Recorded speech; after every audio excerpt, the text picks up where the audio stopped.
Josh, how do you think we should respond to someone who rejects that the Bible is reliable and trustworthy?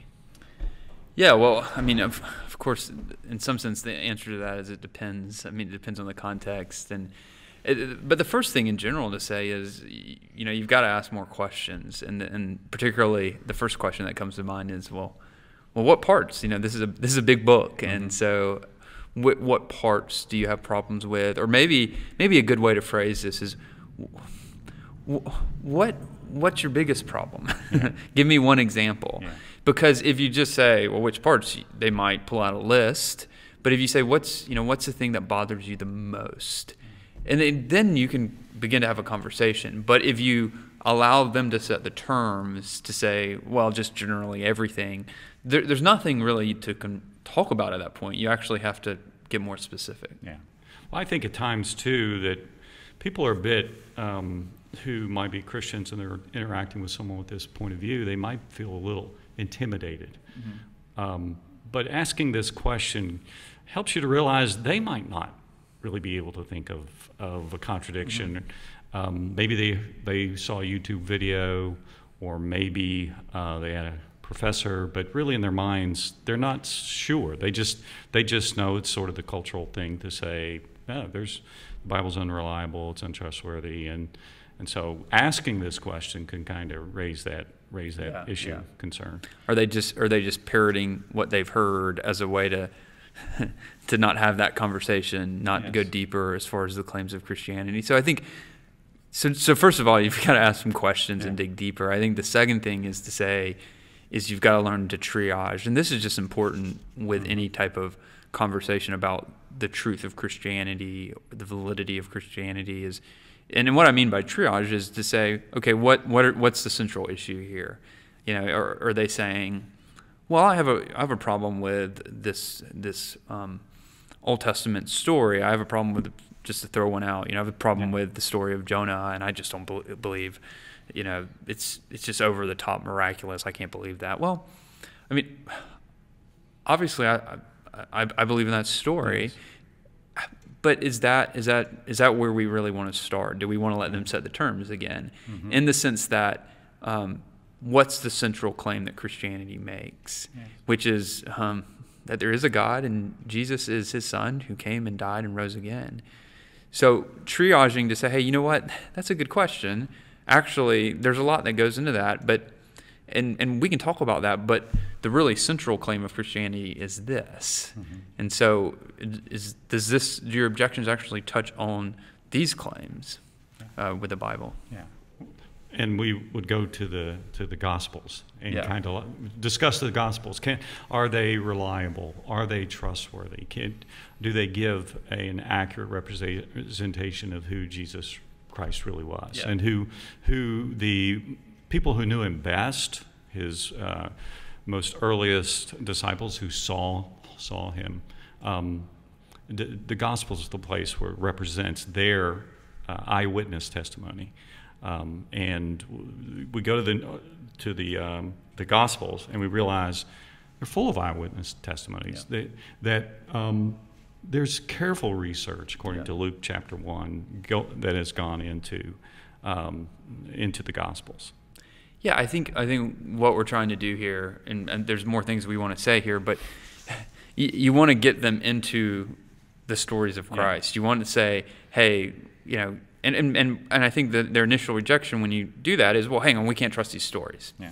And so for that, we'd say several things. One, as you just mentioned, Mark, that actually these stories are too early just to be a bunch of myths. Yes. Okay, not getting into all the details at this kind of initial level. Remember, we got to triage the conversation, so you don't want at the beginning to try to argue too much or try to persuade them of too much, but instead just start saying, hey, let me tell you some reasons I trust the Bible. There's some signs. One is that this is actually way too early just to be a myth. So one of the kind of things that got out there in popular literature, because it was popular in scholarship, was that the Bible was kind of like these old German fairy tales. It's kind of formed critical studies, and what it compared the Bible to, and how the Gospels were formed, particularly the Gospels, was that it was kind of like the telephone game, where you play the telephone game when you're younger. You start off, you tell a secret into somebody's ear. By the time you get to the end of 10 or 20 people telling the secret, it's something radically different. Yeah. And so there's this theory within scholarship that's saying, well, that's really what we have in the Gospels.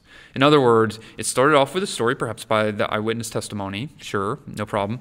But then, by the time, it got actually written down 30, 40, 50 years later, it became something very different and full of myths, and we can't trust it. So this actually became, very popular in certain forms of scholarship. But the problem with it is the analogy doesn't quite work, because there's been some careful research being done. One of the prominent people doing it is a British scholar named Richard Balcom, who's actually undermined this paradigm, because he said, look, it's what you actually have within the Gospels themselves is you have these signs of eyewitness testimony.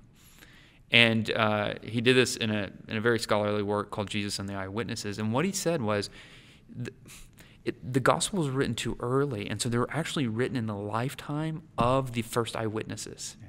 And so you had these eyewitnesses, and where did these eyewitnesses go?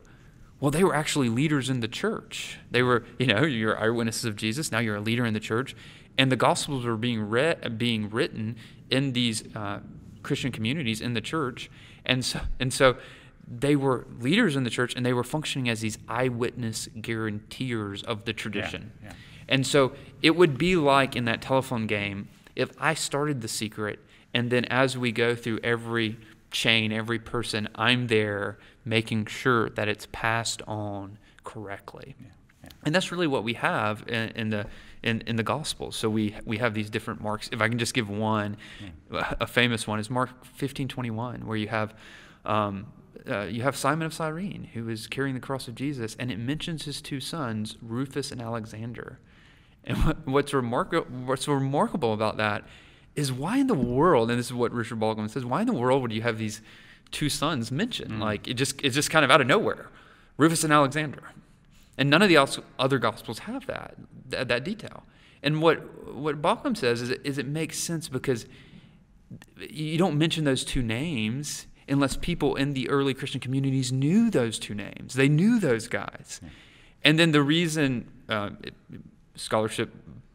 much of scholarship says Mark was written first.